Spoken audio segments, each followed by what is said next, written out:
আজকে আমরা আলোচনা করব সন্ধি পর্ব 2। যা স্বরসন্ধির সূত্রগুলো আমরা একটি একটি করে আলোচনা করব। 1 নম্বর সূত্রটি রয়েছে ও কিংবা এর সঙ্গে ও কিংবা আ যুক্ত হলে আ হয়। এই সূত্রটিকে আমরা যদি বিস্তারিতভাবে আলোচনা করি তাহলে এটা 4টি সূত্র পাবো, আমরা উপসূত্র পাবো। নাম্বার ক দেখতে পাচ্ছি ও এর সঙ্গে যদি ও যুক্ত হয় তাহলে আ হবে। নাম্বার হতে ও এর সঙ্গে যদি আ যুক্ত হয় তাহলে আ হবে। নাম্বার গো আয়ের সঙ্গে যদি ও যুক্ত হয় তাহলে আ হবে। নাম্বার গো আয়ের সঙ্গে যদি আ যুক্ত হয় তাহলে আ হবে। এবারে আমরা এগুলার উদাহরণ দিয়ে আমরা বুঝে নেই। যেমন মৃগাঙ্ক, এইটাকে যদি আমরা বিচ্ছেদ করি তাহলে হবে মৃগ যুগ অঙ্ক। মৃগ যুগ অঙ্ক অঙ্ক ওই জায়গায় মৃগের লাস্টে ও সাউন্ড আসছে, তাহলে ওইটা হবে ও যুগ। এইবার এইদিকে অঙ্কের প্রথম দিকে আছে ও, আর এই ও এবং ও দুটি যুক্ত হয়ে ওই জায়গায় হয়েছে আকার, মানে আ। দ্বিতীয়টা যদি আমরা দেখি দেবালয়,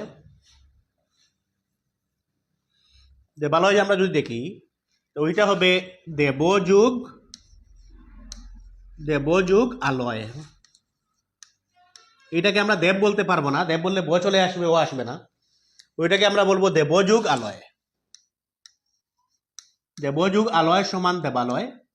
ওই জায়গায় আমরা সূত্র যদি দেখি, দেব লাস্টে কি আছে ও, আর আলয়ের প্রথম দিকে কি আছে আ। ও এবং আ যুক্ত হয়ে আ হলো। 3 নম্বরটা যদি দেখি আশাতীত, আশা যুগ অতীত।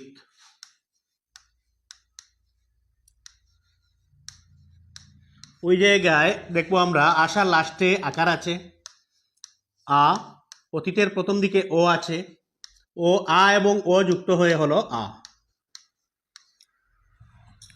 4 নম্বরটা যদি দেখি মহারণ্য, তাহলে ওইটা হবে মহাযুগ অরণ্য। মহাযুগ অরণ্য।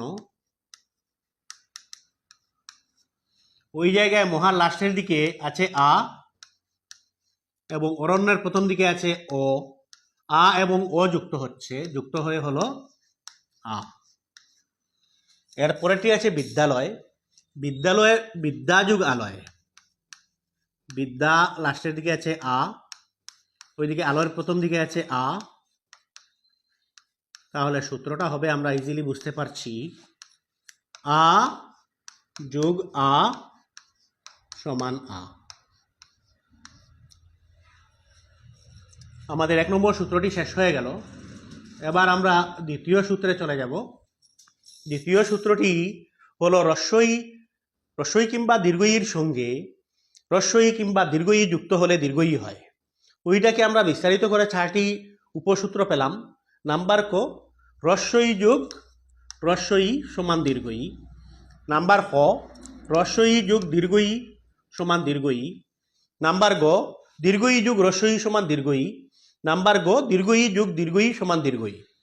ওইগুলাকে আমরা উদাহরণের মাধ্যমে যদি দেখি তাহলে দেখবো রবীন্দ্র, যেমন রবীন্দ্র, রবি যুগ ইন্দ্র। র বয় রস্বইকার রবি, র বয় রস্বইকার রবি যোগ যোগ ইন্দ্র। ওইটা রবির লাস্টের দিকে আছে রস্বই এবং ইন্দ্রের প্রথম দিকে আছে রস্বই, ওই দুইটা যুক্ত হয়ে হলো দীর্ঘই। দীর্ঘইটা ওই জায়গায় দীর্ঘইকার রূপে ব্যবহৃত হয়েছে। 2 নম্বর উদাহরণ গিরিশ, গিরি গয় রস্বইকার গিরি যোগ ঈশ। ঈশ আমরা জানি রাজা, এ দীর্ঘই তালিবস্য ঈশ হবে। তাহলে রবির শেষের দিকে আছে রস্বই এবং ঈশের প্রথম দিকে আছে দীর্ঘই। রস্বই যোগ দীর্ঘই সমান দীর্ঘই। 3 নম্বরটা যদি আমরা দেখি মহীশ্বর, তাহলে হবে মহি যোগ ঈশ্বর। ঈশ্বর ওইটা মহির শেষের দিকে আছে দীর্ঘ ই এবং ঈশ্বরের প্রথম দিকে আছে দীর্ঘ ই। এই দীর্ঘ ই যোগ দীর্ঘ ই সমান হবে দীর্ঘ ই।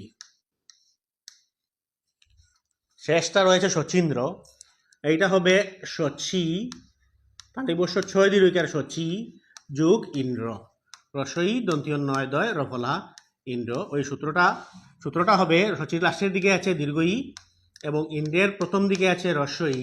তাহলে দীর্ঘ ই যোগ রস্বই, দীর্ঘ ই যোগ রস্বই সমান হবে দীর্ঘ ই। আশা করি দুটি সূত্র পরিষ্কার হয়েছে, সবার ক্লিয়ার হয়েছে। আমরা এর পরের পর্বে আরও 2-3টি সূত্র আলোচনা করব স্বরসন্ধির পর্ব 3-তে। ধন্যবাদ সবাইকে।